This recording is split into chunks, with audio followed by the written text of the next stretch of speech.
There is a kind of sadness that does not arrive with a clear explanation. Nothing terrible happened today. No one died. No disaster occurred. No dramatic scene took place. You simply wake up, move through the day, do what you are supposed to do, answer what you are supposed to answer, smile when you are supposed to smile, and still feel something heavy following you. You may call it tiredness. You may call it stress. You may call it getting older. But somewhere deeper, it feels like a voice. Not a loud voice. Not at first. More like something knocking from underneath the life you built. And maybe that is why it scares us. Because some sadness is not only pain. Sometimes sadness is information. Sometimes it is the part of the self that has been ignored for too long, finally trying to be heard. This does not mean every depression is a hidden message. That would be too simple and unfair. Some depression is biological. Some people need medical support, therapy, medication, and serious care. Some sadness comes from grief, loss, trauma, illness, exhaustion, or circumstances that would break almost anyone. Pain is not always poetic. But there is another kind of inner heaviness that many people recognize. The kind that appears when life looks acceptable from the outside, but false from the inside. The kind that arrives when you realize the version of success you chased no longer feeds you. The kind that comes when a dream has been buried so long that it begins to rot quietly inside you. At first, you can ignore it. You stay busy. You perform competence. You tell yourself you should be grateful. You say other people have it worse.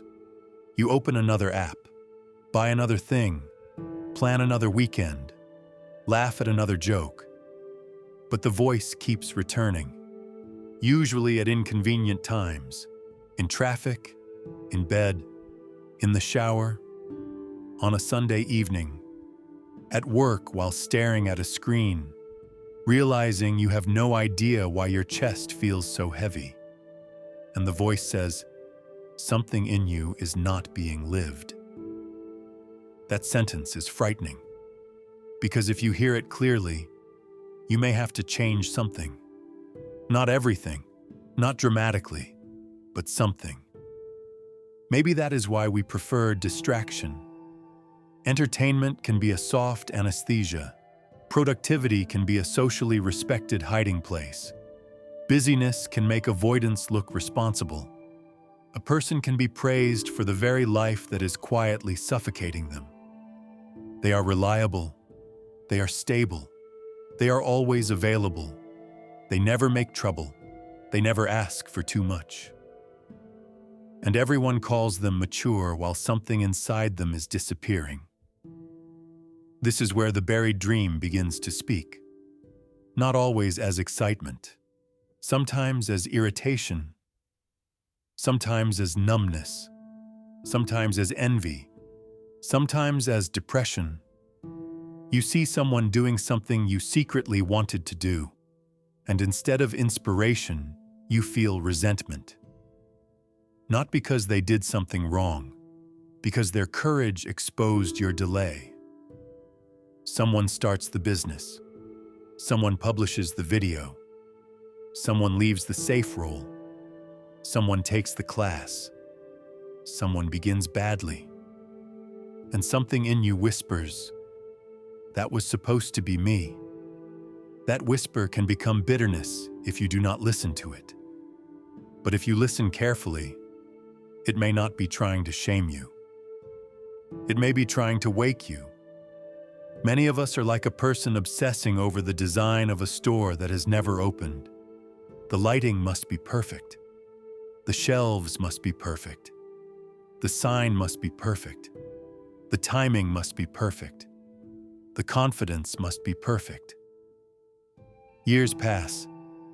The store becomes more beautiful in imagination, but no customer ever walks in because the door never opens. That is how many dreams die. Not because we lack talent, because we keep preparing as a way to avoid being seen. We keep improving the plan so we do not have to face the risk of the plan becoming real. The same thing happens with the person who learns swimming from videos but never enters the water. They know the theory. They understand breathing. They watch tutorials.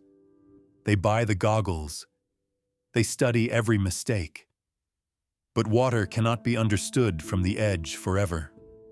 At some point, the body must enter. At some point, theory must become contact. At some point, life asks for participation. Or think of a person aiming at a target for 40 years. They adjust their posture. They measure the wind. They ask for advice. They imagine the perfect shot. They talk about the shot. They study people who took the shot. But they never release the arrow.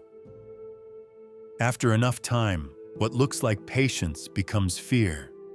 What looks like preparation becomes postponement. What looks like wisdom becomes a beautiful disguise for avoidance. This is where the inner voice gets louder. It does not only want you to think, it wants you to move. Not perfectly, not dramatically, but honestly. Because dreams do not usually ask for your entire life at once. They ask for one act of loyalty. Open the notebook. Record the first imperfect video. Make the phone call. Take the class. Apply. Tell the truth. Build the first ugly version. Let the work be clumsy. Let the beginning embarrass you. There is a strange relief that comes when a person finally begins. The anxiety may not disappear. In fact, it may increase. But the sadness changes shape. Before action, sadness often feels like a closed room. After action, even imperfect action, sadness may become effort. And effort has dignity. This is why waiting for confidence can become a trap. People imagine confidence comes first and action comes second. But often action comes first. Confidence is built from evidence. You do something difficult. You survive. You do it again. You improve. You survive again. The self begins to believe you not because you gave yourself speeches, but because you stopped abandoning yourself when it mattered. This does not mean every dream should be chased blindly. Some dreams need to be revised. Some were inherited from other people. Some belong to a younger version of you. Some are fantasies of escape, not true callings. But even then, you must listen deeply enough to know the difference. A buried dream may not be asking to become your career. It may be asking for expression. Maybe you do not need to quit your job to write. Maybe you need to write honestly for 30 minutes a day.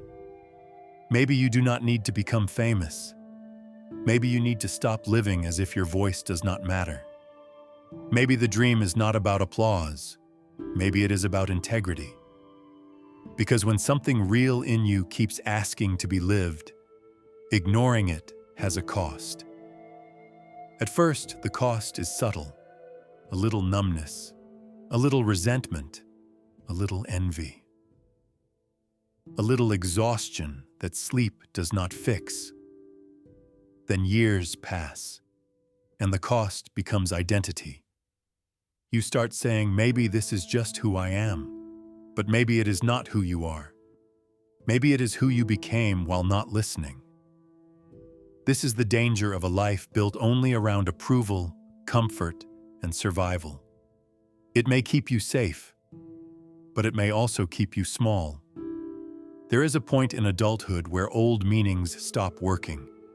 The goals that once carried you may no longer be enough. The job title, the routine, the approval, the possessions, the image of being responsible. They may still matter, but they may no longer answer the deeper question. What is my life asking from me now? That question usually appears when we can no longer pretend that time is unlimited. Some people meet it around 30, some near 40, some after loss, some after success, some after waking up one ordinary morning and realizing the life they built is functional, but not alive.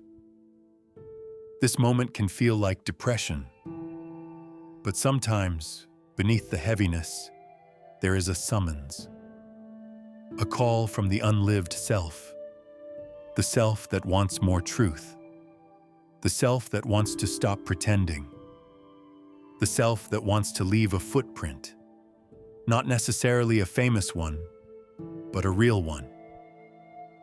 The question is not, can you fix your whole life immediately? You cannot. No one can. The question is, what is one thing in you that has been waiting too long? And what would it look like to take it seriously today? Not someday. Today. Because someday is where many dreams go to die politely. Begin badly. Open the store. Enter the water. Release the arrow. The first version may be awkward. The first attempt may fail. The first step may not impress anyone. But it will do something more important. It will tell the buried part of you, I hear you. And sometimes that is where a person begins to come back to life. Please put in the comments, what dream in you is still speaking?